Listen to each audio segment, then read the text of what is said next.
다시 우리 사도행전 강해로 다시 돌아왔습니다. 누가의 사도 이야기, 오늘 벌써 네 번째인가요? 말씀을 함께 같이 나누는데요. 성경을 읽다 보면 간혹 당황스러울 때가 있어요. 당혹스럽다 할까요? 이런 내용이 성경에 들어가 있네 하고 느낄 때가 있어요. 예를 들면 창세기에 보면 유다와 다말 이야기가 나와요. 모르시는 분은 그게 뭐야 하겠지만 아시는 분은 아이고 그렇구나, 그런 내용이 있어요. 또 롯의 두 딸 이야기가 나와요. 어떻다는 거냐, 제가 민망해서 말을 못해요. 하여튼 성경에 그런 얘기가 나와요. 또 사사기에 가면 레위인의 첩 이야기가 나와요. 참 끔찍한 이야기예요. 그런 얘기가 그냥 성경에 그냥 기록이 되어 있어요. 이런 얘기는 슬쩍 빼도 될 텐데, 읽으면 그냥 은혜로운 얘기만 있으면 좋을 텐데 이런 얘기까지 성경에 다 기록됐네. 그것도 이걸 하나님의 말씀이라고 이야기하네, 읽으라고 이야기하네. 이런 내용이 무슨 뜻이 있길래. 여러분, 의미 없이 기록된 말씀이 있을까요? 성경 말씀 중에 의미 없이 그냥 집어넣은 말씀이 있을까요? 없어요. 의미 없이 기록된 말씀은 없는 줄로 믿습니다. 그러니까 이 말씀이 다 의미가 있는 거예요. 우리가 당혹스럽다 할지라도 그것에 의미가 있는 것이죠.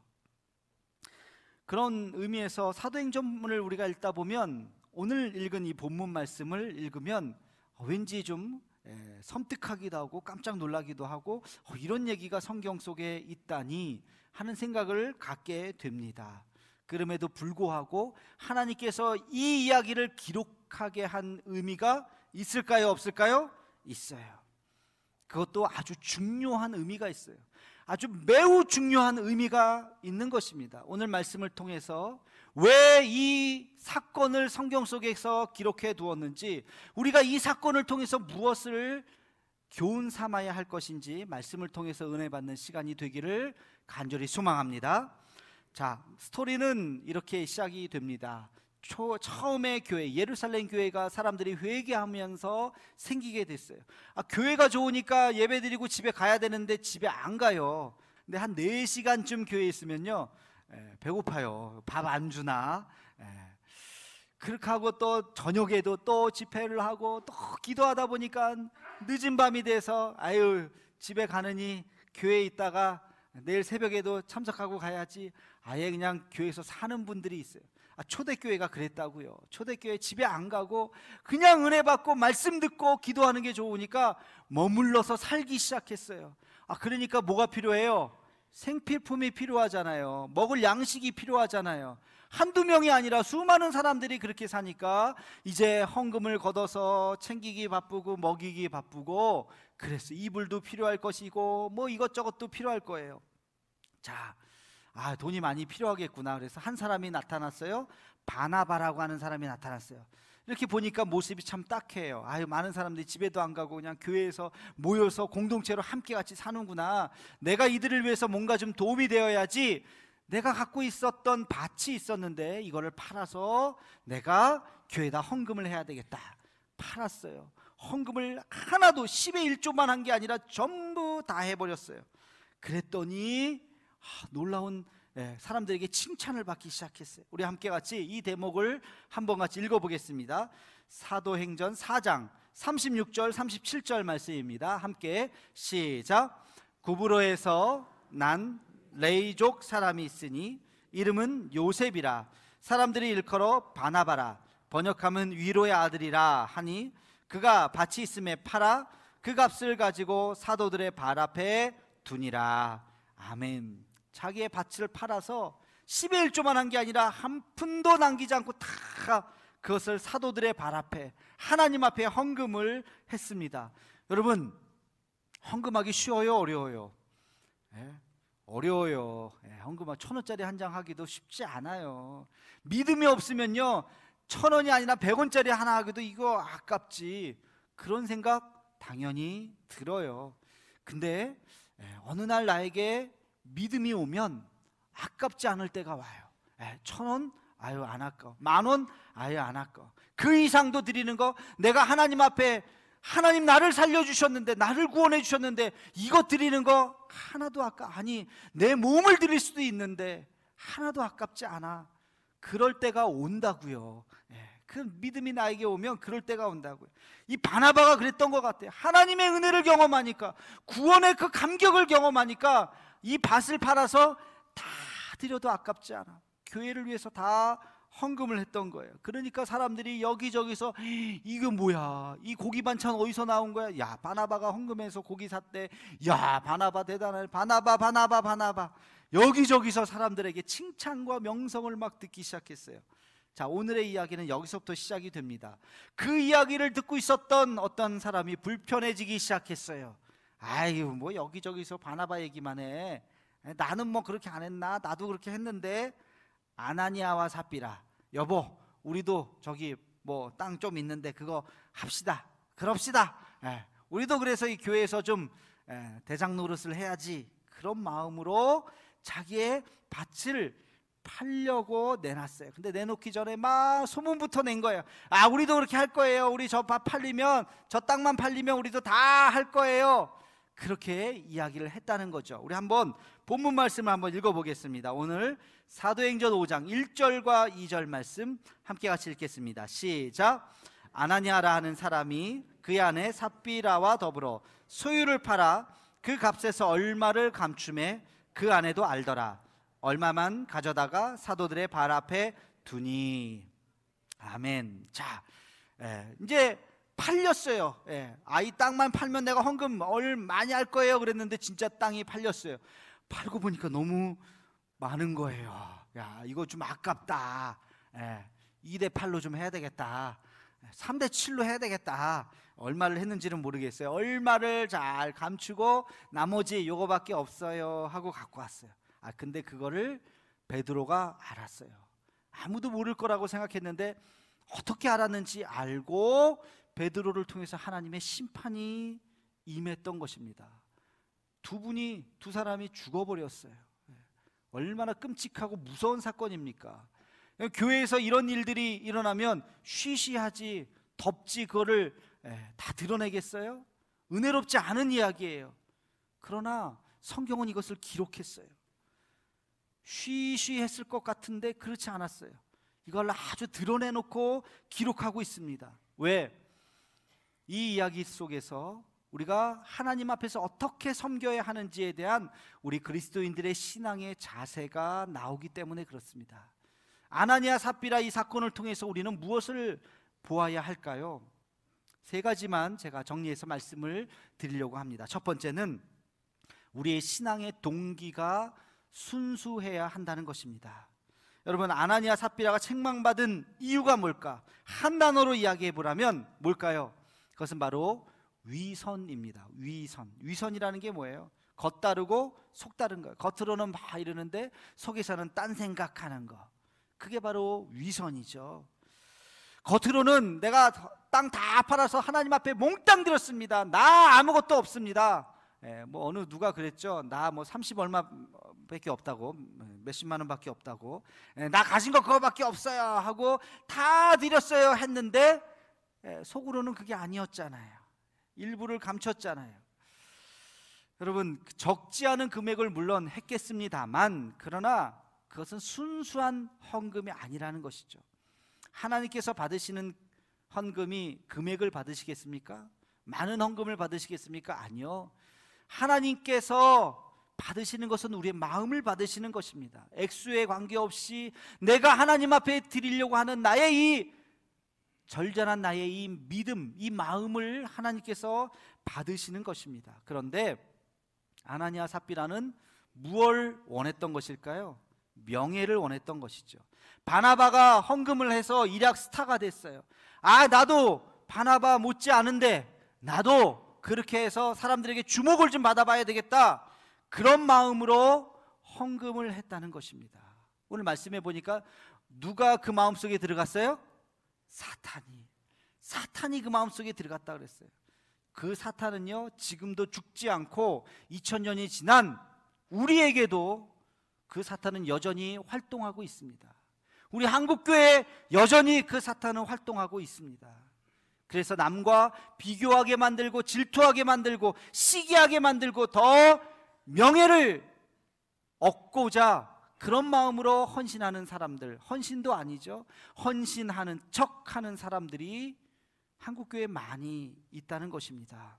사랑하는 성도 여러분, 주의 일을 할 때 여러분 문득문득 생각해 보시기 바랍니다. 내가 지금 왜 이 일을 하지? 무엇 때문에? 내 명예를 위해서 하나? 내 직분 때문에 하나? 누구 때문에 하나? 만약에 그렇다면 그 마음은 아나니아 삽비라에게 들어갔던 그 사탄의 마음인 것입니다. 우리가 하나님의 일을 할 때 이것은 누구를 위해서 하는 것이 아니고 오직 주의 영광을 위해서 하는 줄로 믿습니다. 그래서 사람 눈치 보지 말고 사람이 칭찬하거나 또는 사람이 비난하거나 거기에 휘둘리지 말고 하나님 앞에서 내게 주신 그 은사대로 내게 주신 사명을 감당하는 줄로 믿습니다. 순수한 마음으로 주님을 섬기는 우리 모두가 되기를 간절히 소망합니다. 이 사건의 두 번째 의미는 무엇이냐? 이것은 바로 코람데오 정신입니다. 우리 한번 따라해 보겠습니다. 코람데오. 혹시 이 말을 처음 듣는 분은 없으시겠죠? 초신자들은 처음 들으실 수 있겠습니다만 제가 여러 번 얘기했기 때문에 그렇습니다. 코람데오. 데오라고 하는 것은 하나님이고요, 코람이라고 하는 것은 앞에서죠. 하나님 앞에서. 너가 하나님 앞에 서 있다는 것을 잊지 말라는 것입니다. 하나님 앞에서. 우리 아무도 안 보는 것 같지만 하나님이 있어요. 여러분 여기 밖에 나가서 이렇게 아무도 안 보이는 것 같은데 보는 사람이 있어요. 누가 볼까요? 누가 볼까요? CCTV가 봅니다. CCTV가 여러분 여기도요 CCTV 있어요. 본당을 비추는. 그래서 기도할 때 옆에 거 이렇게 가면 다 걸려요. 여기서 카페까지 이렇게 걸어가는데도요 CCTV 3대가 다 보고 있어요. 없는 데가 없어요 지금. 만약에 그게 없다 할지라도, 우리가 아무도 없다 할지라도 우리를 지켜보는 분이 계세요, 안 계세요? 계세요. 누구십니까? 하나님이 보고 계십니다. 아나니아 삽비라 돈을 감춘 거 아무도 몰랐을 거라고 생각했어요. 그런데 아니요, 하나님은 아셨어요. 그래서 하나님의 책망이 있었어요. 하나님의 심판이 있었어요. 삽비라에게 기회를 줬죠. 이거 어떻게 된 거냐? 이게 전부냐? 전부인데요. 거기서 사실은요 했었으면 살았을 텐데 이거 전부인데요. 그러니까 또 부부가 똑같이 된 거죠. 자, 우리 오늘 본문 말씀 3절에 있는 말씀을 함께 같이 읽어보겠습니다. 시작.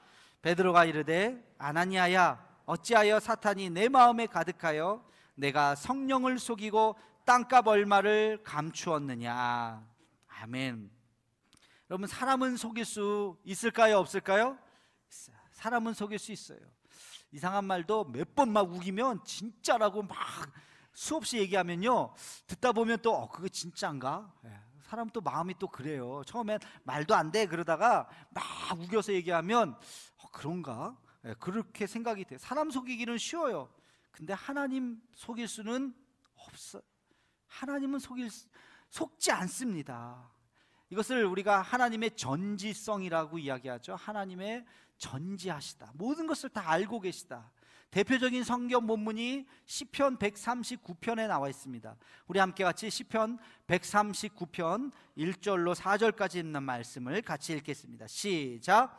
여호와여, 주께서 나를 살펴보셨으므로 나를 아시나이다. 주께서 내가 앉고 일어섬을 아시고 멀리서도 나의 생각을 밝히 아시오며 나의 모든 길과 내가 눕는 것을 살펴보셨으므로 나의 모든 행위를 익히 아시오니 여호와여, 내 혀의 말을 알지 못하시는 것이 하나도 없으시니이다. 아멘. 하나님이 뭘 아신대요? 나의 앉고 일어섬을 아신다고요. 언제 앉았는지, 언제 일어났는지 하나님 다 눈동자처럼 보고 계신다는 거예요. 나의 가는 길도 알고 계십니다. 내 꿈과 비전도 알고 계십니다. 내 생각도 알고 계십니다. 하나님이 우리를 아는데 어디까지 안다고 성경에 기록되어 있는지 아십니까? 마태복음 10장 30절에 보니까 하나님이 우리를 아시는데 머리털까지 세신다 그랬어요. 머리털까지. 여러분, 우리 머리털 셀 수 있을까요? 없어요. 머리 많이 없으신 분들도요 그 머리털 못 세요. 머리털 매일 또 빠지고 나고 셀 수가 없어요. 그러나 하나님은 우리를 아는데 머리털 숫자까지도 날마다 보고 계신다는 거예요. 모르는 게 어디 있겠습니까? 잠언 15장 3절에 이런 말씀이 있어요. 여호와의 눈은 어디서든지 악인과 선인을 감찰하시느니라. 누가 악한 짓을 했는지, 누가 착한 일을 했는지 하나님은 다 보고 계신다는 것입니다. 사람은 속일 수 있지만 하나님 속일 수 없어요. 우리의 심령까지도 감찰하시는 분이십니다. 미국의 밴더빌트 대학의 수학을 가르치시는 메디슨 세롯이라고 하는 교수님이 학생들 중간고사, 기말고사 시험을 볼 때마다 이런 이야기를 한다고 하십니다. 여러분, 오늘 시험인데 감독관은 2명입니다. 하나는 나 메디슨 교수이고 또 하나는 하나님이십니다. 여러분, 지금 하나님 앞에서 시험을 보고 있는 거예요. 그리고 여러분이 오늘 시험 보는 것은 2과목이에요. 하나는 수학 과목이고 또 하나는 정직이라는 과목입니다. 수학 시험보다 더 중요한 것은 정직이라는 시험에 통과하셔야 됩니다. 왜냐하면 정직이라고 하는 것은 여러분 인생을 살아가는데 가장 중요한 하나님의 테스트가 되기 때문에 그렇습니다. 이 이야기를 듣고서 여러분이라면 컨닝 하겠어요? 못할 거예요. 그렇죠? 그렇지. 나는 지금 수학 시험을 보는 것이 아니라 동시에 정직이라고 하는 시험을 같이 보는 것이지. 하나님이 100점짜리 쓰실까요? 50점 맞아도 정직한 사람 쓰실까요? 어떤 사람 쓰실까요? 하나님이라면 어떤 사람 쓰실까요? 정직한 50점 맞아도 정직한 사람을 쓰시는 것입니다. 근데 세상은 100점짜리 컨닝을 해도 100점 맞은 사람 쓰니까 세상이 이 모양이에요. 하나님은 그렇지 않아요. 하나님은 정직한 사람을 쓰십니다. 여러분, 어떠한 어려움이 우리에게 찾아옵니다. 이것을 우리가 인내하며 믿음으로 잘 극복하고 통과하는 그 모든 과정을 하나님이 보고 계시는 거예요.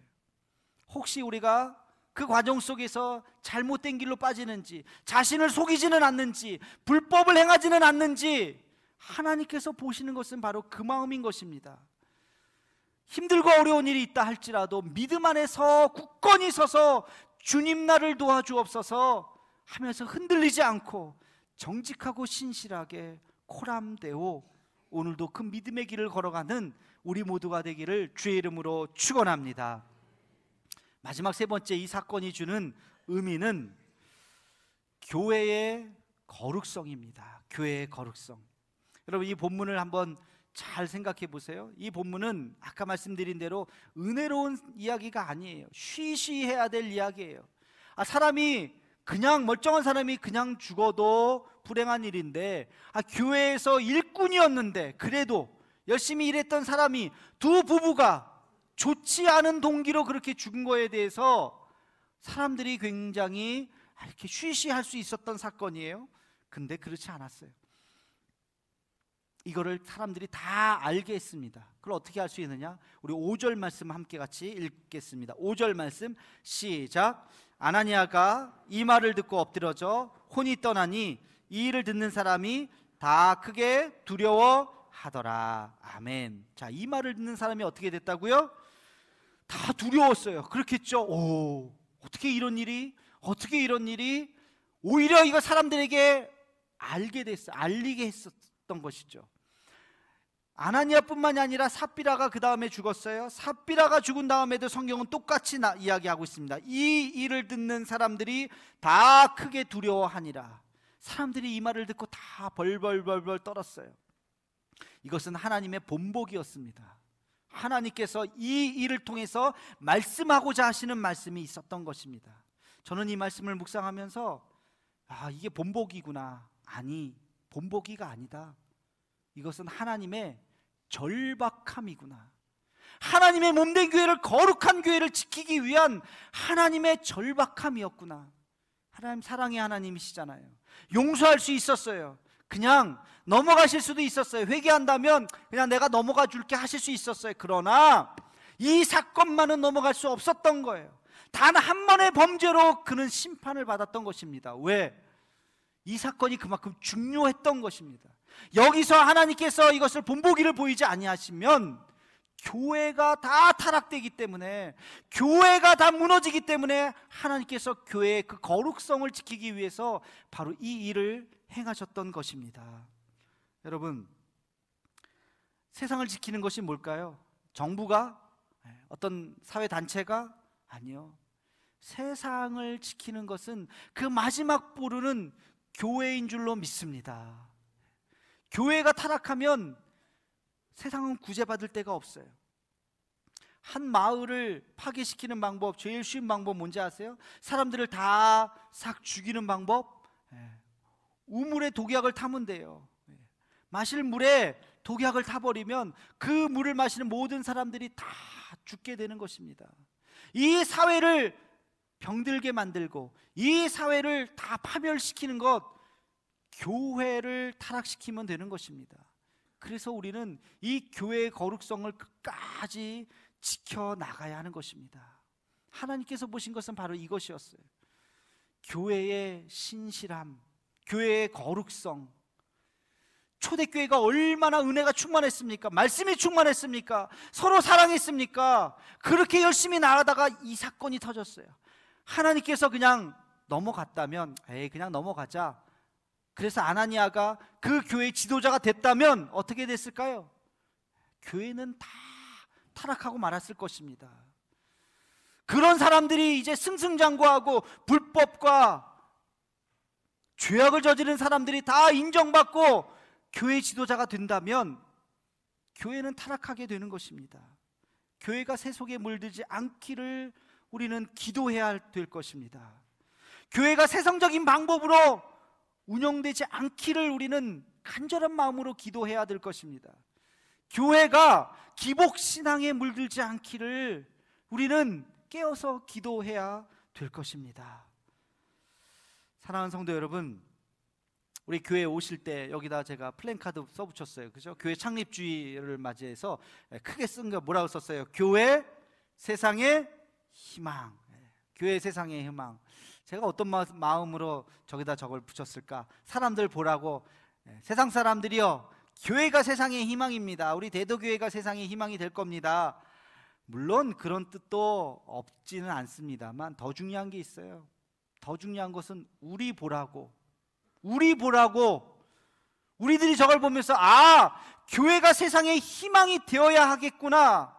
교회가 세상의 희망이 되어야지. 우리가 세상의 희망이 되어야지. 우리가 세상의 어두운 세상을 밝히는 한 줄기 빛이 되어야지. 한 줌의 소금이 되어야지. 우리 대도교회가 이 지역을, 이 포항을 살리는 그런 하나님의 온전한 교회가 되어야지. 그래서 그 문구를 보고 우리가 하나님 앞에 기도하라고 거기에 그렇게 플랜카드를 써 붙인 거예요. 교회가 타락하게 될 때, 교회가 무너지게 될 때 세상은 희망이 없는 것입니다. 하나님께서 얼마나 절박했으면 이 단 한 번의 잘못 때문에 아나니아 삽비라를 죽여버리셨어요. 그리고 많은 사람들에게 이 일을 알리게 하셨어요. 교회는 거룩해야 된다. 교회는 거룩해야 된다. 왜? 거룩함이 우리의 힘이기 때문에 그렇습니다. 우리가 세상 사람들한테 뭐가 있습니까? 뭘 우리가 내세울 게 있겠습니까? 뭐 돈으로, 또 사람으로, 무엇으로? 아니요. 우리가 세상을 변화시킬 수 있는 힘은 거룩함인 줄로 믿습니다. 우리가 하나님 앞에 구별되고 그렇게 세상 가운데 나아갈 때 우리를 통해서 세상이 변화될 것입니다. 이것이 아나니아 삽비라 사건에 담겨져 있는 우리 신앙의 자세인 것이죠. 여러분, 동기의 순수성을 잃지 마시기 바랍니다. 그리고 하나님 앞에서 늘 코람되어 하나님이 나를 지켜보신다는 마음으로 하루하루 살아야 할 것입니다. 그리고 교회의 거룩성을 지켜 그것이 능력이 되어 세상을 변화시키는 우리 교회를 만들어가는 저와 여러분의 삶이 되기를 주의 이름으로 축원합니다.